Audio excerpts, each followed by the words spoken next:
మంత్రిగా ఇదే సభలో స్పీకర్గా సుదీర్ఘమైన అనుభవం వారికి ఉన్నది.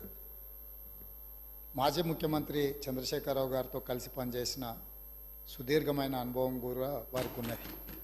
అయితే ఇక్కడ వారు కొన్ని విషయాలు మరి సందర్భంగా గుర్తు లేదో రాలేదో నాకు తెలీదు, వారికి మీ ద్వారా గుర్తు చేయదలుచుకున్నాను. 2011 సంవత్సరంలో శాసనమండలి ఎన్నికలలో భారతీయ జనతా పార్టీ టీఆర్ఎస్ పొత్తు పెట్టుకున్నారు.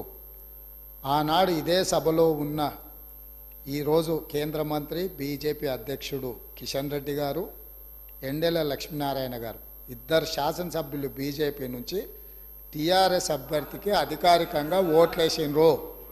ఒకటి. రెండవది, ఆనాడు ముగ్గురు టీఆర్ఎస్ ఎమ్మెల్యేలు కిరణ్ కుమార్ రెడ్డి గారికి ఓటేసిండ్రు.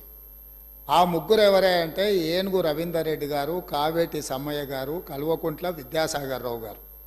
ఆ ముగ్గురు టీఆర్ఎస్ అభ్యర్థికి ఓటేయకుండా కిరణ్ కుమార్ రెడ్డి గారికి మద్దతు ఇచ్చినందుకు చంద్రశేఖరరావు గారు వారిని పార్టీ నుంచి బహిష్కరించడం జరిగింది. ఆ సందర్భంగా ఎమ్మెల్యేలు ఏం చెప్పిండ్రంటే, అయ్యా మీ అల్లుడు గారే మమ్మల్ని ఇక్కడ ఓటేయమని చెప్తే మేము పోయి అక్కడ ఓటేసినాము, ఓటేయమన్నా మీ అల్లుడినేమో ఇంట్లో పెట్టుకున్నావు, మమ్మల్ని పార్టీ నుంచి ఎట్లా బహిష్కరిస్తావు అని వాళ్ళు మాట్లాడడంతో తిరిగి 2014లో వారికి టికెట్లు ఇవ్వడం జరిగింది. నెంబర్ 1.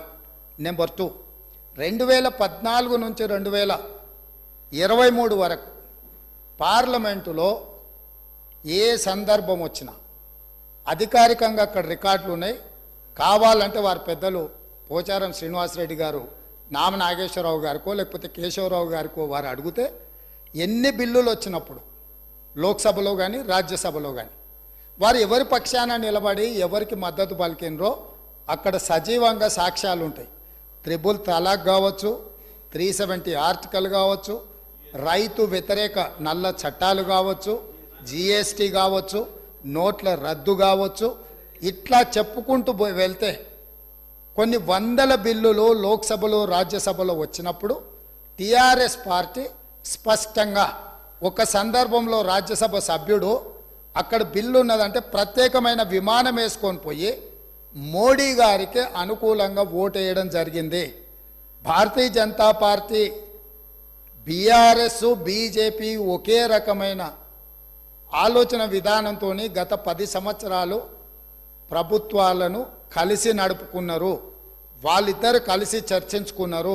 ఇంతెందుకు వాళ్ళ పార్టీ అంతర్గత విషయం ముఖ్యమంత్రి గారిని మార్చాలని ఇక్కడ చాలామంది మాజీ మంత్రులు చంద్రశేఖరరావు గారిని దించేసేయాలి, తారక రామారావు గారిని ముఖ్యమంత్రిని చేయాలని చెప్పి ఆ మంత్రివర్గంలో ఉన్న వాళ్ళే చంద్రశేఖరరావు గారి మీద అవిశ్వాసం ప్రకటించి తారక రామారావు గారిని ముఖ్యమంత్రిని చేయండి అని వాళ్ళు మాట్లాడినరు.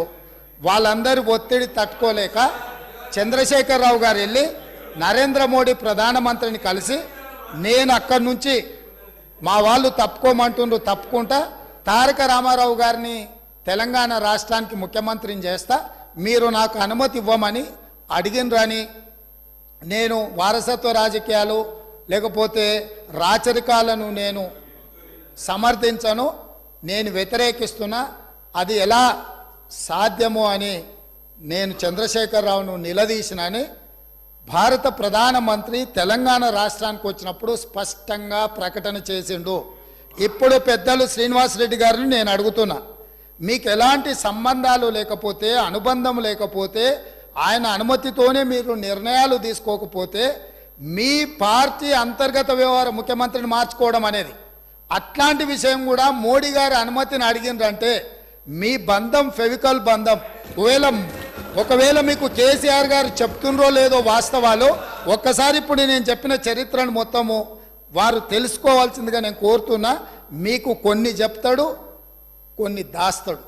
కాబట్టి దాసినై మీకు ఒకవేళ ఎప్పుడైనా అనుమానం వస్తే మీరు ఎప్పుడైనా నన్ను అడగొచ్చు, స్వేచ్ఛగా వచ్చి కలవచ్చు. మిగతా వివరాలన్నీ కూడా నేను మీ దృష్టికి తీసుకొస్తాను. పోచారం శ్రీనివాసరెడ్డి.